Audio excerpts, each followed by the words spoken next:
No warning signs that I'm aware of. And it was a revelation that the White House had no intention of making public. President Bush was told in August that Osama bin Laden might be planning an attack involving the hijacking. Could have predicted. Nobody in our government, at least.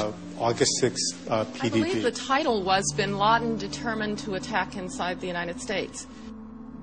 70% of family members' questions were never answered during the 9/11 Commission report. Lee Hamilton and Thomas Keane said they were set up to fail. I mean, I'm a member of the commission. It's a scam. It's absolutely disgusting. The questions, Mr. President. The questions. Building 7 ablaze at the moment and apparently getting ready to collapse. Building 7, freefall collapse. Well, no, there's number 7 coming down. The excitement and the fun that people get watching an old building being demolished, and they wired very carefully for days, and it's a very careful operation. Third time today. It's reminiscent of those pictures we've all seen too much on television before, when a building was deliberately destroyed by well-placed dynamite to knock it down. The smartest thing to do is pull it. And they made that decision to pull, and then we watched the building collapse. Jane, what more can you tell us about the Salomon Brothers building and its collapse? Well, only really what you already know. Details are very, very sketchy. We are getting information now that one of the other buildings, Building 7 in the World Trade Center complex, is on fire and has either collapsed or is collapsing.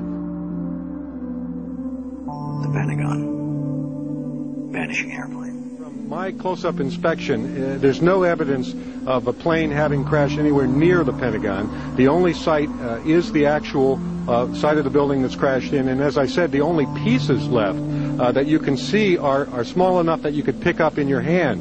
There are no large tail sections, wing sections, a fuselage, nothing like that anywhere around, which would indicate that the entire plane crashed into the side of the Pentagon. Firefighters and police describing explosions. A lot of them.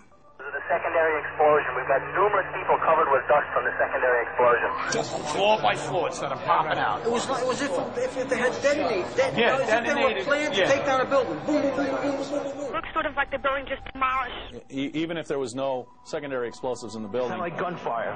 You know, bang, bang, bang, bang, bang. And then all of a sudden, 3 big explosions. Do you know if it was an explosion or if it was a building collapse?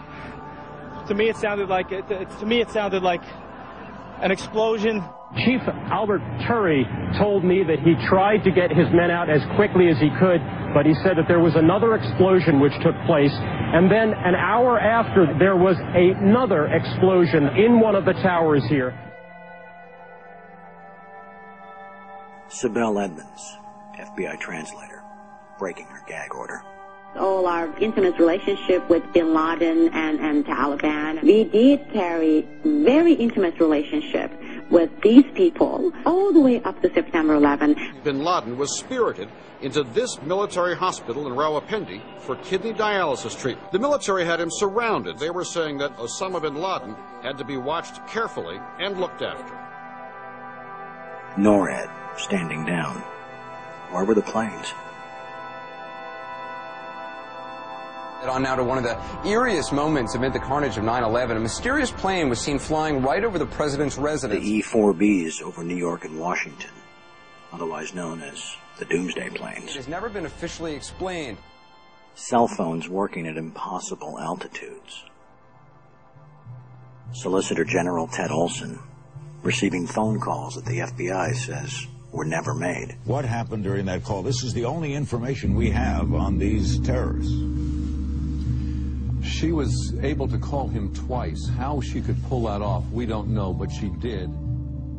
These are the questions, Mr. President. These are the questions. They go on and on. Good afternoon, Mr. President.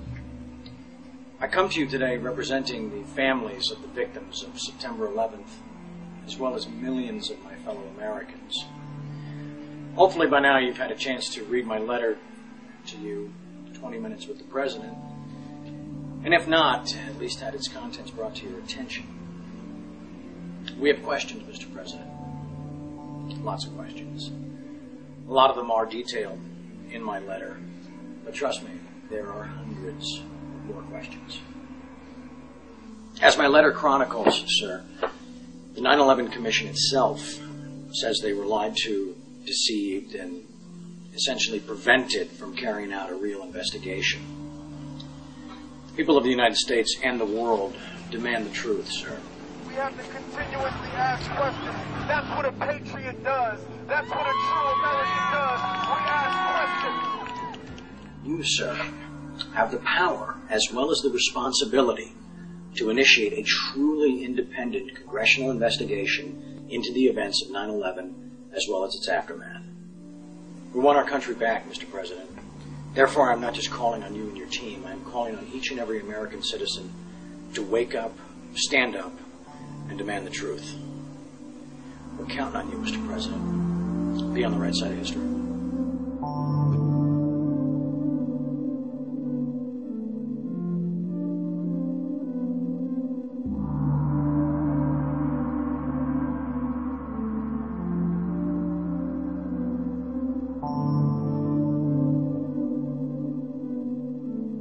Are you now saying that they weren't asking to block an investigation? An investigation must not interfere with the ongoing efforts to prevent the next attack. Senator Tom Daschle said last week that you called him several times and urged him not to investigate the events of September 11th. Tom's wrong. He has, I think, in this case, let's say a misinterpretation.